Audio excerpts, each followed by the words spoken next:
Everyone, welcome back. इस video में हम जानेंगे कि किसी भी स्टॉक के लिए all time high daily, weekly and monthly time frame में सेम होगा या अलग होगा।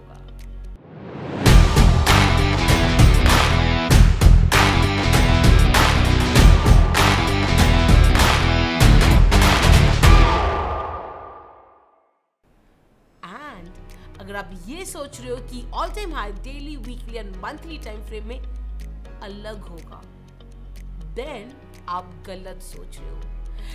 It will be same across all the time frames for one simple reason, क्योंकि डेली टाइम फ्रेम से ही तो वीकली बनता है, मंथली बनता है, क्वार्टरली बनता है, हाफ ईयरली बनता है, ईयरली बनता है।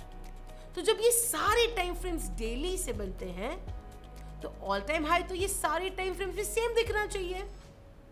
सिमिलरली अगर आप डेली से लोअर टाइम फ्रेम में भी जाते हो, मान लो अगर आप 60 मिनट्स के टाइम फ्रेम में जा रहे हो, 15 मिनट्स, 5 मिनट्स और 1 मिनट्स का ग्राफ देख रहे हो, तब भी आपको ऑल टाइम हाई सेम मिलेगा।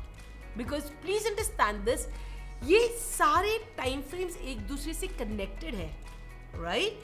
And therefore the all time high will be the same irrespective of आप कौन से टाइम फ्रेम का ग्राफ देख रहे हो। To help you understand this, let's take an example of DMart and let's say this कि हमारा all time high सारे टाइम फ्रेम्स में सेम है या अलग है। So let's go and look at DMart. So अगर हम DMart में यहाँ देखते हैं, the DMart was listed in March 2017, वहाँ से लेकर यहाँ तक अगर हम सबसे हाईएस्ट प्राइस की अगर हम बात करें, then it is this candle and the high of this candle is 5,900. So monthly time frame में the all time high for DMart is 5,900. Let me just draw a line here. Okay, perfect. Similarly, if you look at a weekly time frame, Can you see this? अगर हम weekly graph में भी अगर हम देखेंगे तो weekly graph में भी the all time high is the same value here which is 5,900. Similarly अगर हम इसे डेली ग्राफ में जाकर देखें तब भी आपका all time high की वैल्यू सेम होगी। Can you see this here? Same 5,900. If I'll just take the cursor here, it's still 5,900. So I hope this is absolutely clear कि all time high will remain the same irrespective of the time frame. अब मुझे बताइए कि जब all time high same ही दिखना है तो आप all time high कौन से ग्राफ में चेक करोगे? डेली पे, वीकली पे या मंथली पे? You got it right. Monthly पे, राइट? बिकॉज जब आप मंथली पे अगर आप डेली देख रहे हो तो आपको डेली का ग्राफ कुछ इस तरह दिखेगा। अगर आप वीकली पे देखोगे तो आपको ग्राफ कुछ इस तरीके से दिखेगा। एंड अगर आप मंथली पे देखोगे तो आपको ग्राफ कुछ इस तरीके से दिखेगा। तो सबसे ज्यादा नीट ग्राफ कौन सा रहा आपके लिए? The monthly graph, right?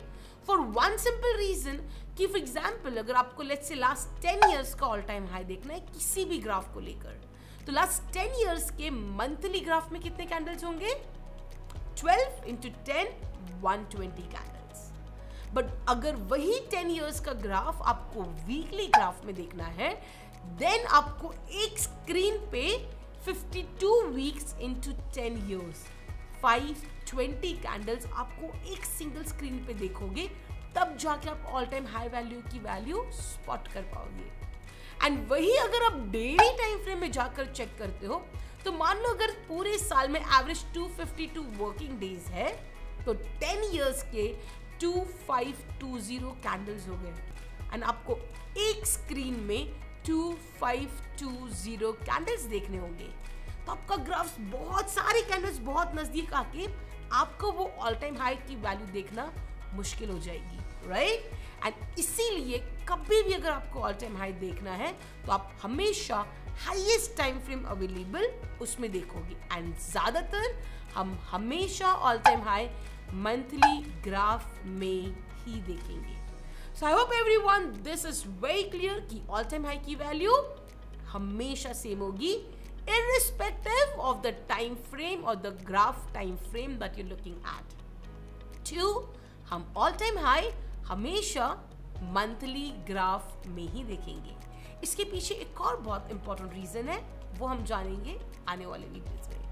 So thank you everyone, thank you so much and stay blessed, keep smiling and I will see you guys in the next video.